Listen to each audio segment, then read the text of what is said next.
കുറച്ചു ദിവസം മുമ്പായിരുന്നു ഈ കുടുംബത്തിലെ ഒരു വിവാഹം നടന്നത്. വിവാഹ വീഡിയോകൾ വൈറലായി.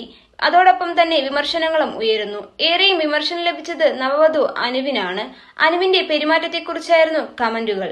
നവവധു ചിരിക്കില്ലെന്നും വീട്ടുകാരെ ഇഷ്ടപ്പെട്ടില്ലെന്നും വിവാഹത്തിന് താല്പര്യമില്ലാത്ത പോലെയാണ് പെരുമാറുന്നത് എന്നെല്ലാമാണ് കമന്റുകൾ. ഈ കമന്റുകൾക്കൊക്കെ മറുപടിയായി ഇപ്പോൾ അനു തന്നെ ചാനൽ വഴി നേരിട്ട് രംഗത്തെത്തിയിരിക്കുകയാണ്. എന്റെ പേര് പോലും അറിയാത്തവരാണ് എന്നെപ്പറ്റി റിയാക്ട് ചെയ്യുന്നത്. എന്റെ കുടുംബക്കാരും കൂട്ടുകാരുമെല്ലാം ഇതേപ്പറ്റി തിരക്കുന്നുണ്ട്. ഞങ്ങൾ പ്രണയിച്ച് വിവാഹം കഴിച്ചവരാണ്. വിവാഹ നിശ്ചയം കഴിഞ്ഞിട്ട് തന്നെ ഒരു വർഷത്തോളമായി. ഞങ്ങളുടെ സ്വന്തം ഇഷ്ടപ്രകാരം തന്നെയാണ് വിവാഹം കഴിച്ചത്. ഞങ്ങൾ സന്തോഷത്തിലുമായിരുന്നു. കല്യാണത്തിന്റെ അന്ന് ഉറക്കക്കുറവും എല്ലാം മൂലം ഞങ്ങൾ രണ്ടുപേരും അവശയായിരുന്നു. ഞങ്ങൾ ചിരിച്ചുകൊണ്ട് നിൽക്കുന്ന വീഡിയോസ് ഒന്നും ഓൺലൈൻ മീഡിയാസ് പോസ്റ്റ് ചെയ്തതുമില്ല. നമുക്കില്ലാത്ത പ്രശ്നമാണ് വീഡിയോ കാണുന്നവർക്ക്. സ്ത്രീധനമൊന്നും ഞങ്ങൾ അനുവിന്റെ വീട്ടുകാരോട് ചോദിച്ചിട്ടില്ല. അനുവിന് ഡ്രൈവിംഗ് നന്നായി അറിയാം. സ്വന്തം ഇഷ്ടപ്രകാരം അനുവിന് വിവാഹ സമയത്ത് കാർ സമ്മാനിച്ചത് അവളുടെ അച്ഛൻ തന്നെയാണ്.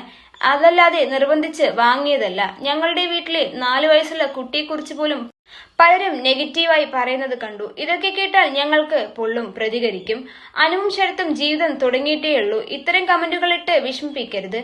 എൻഗേജ്മെന്റ് വീഡിയോ ഇട്ടപ്പോൾ മുതൽ തുടങ്ങിയതാണ് ഇത്തരം നെഗറ്റീവ് കമന്റുകൾ. ഇപ്പോൾ പരിധികളെല്ലാം വിട്ടതുകൊണ്ട് മാത്രമാണ് ഇതേക്കുറിച്ച് പ്രതികരിക്കുന്നതെന്നും ഈ കുടുംബം ഒന്നടങ്കം വീഡിയോയിലെത്തി പറയുന്നു.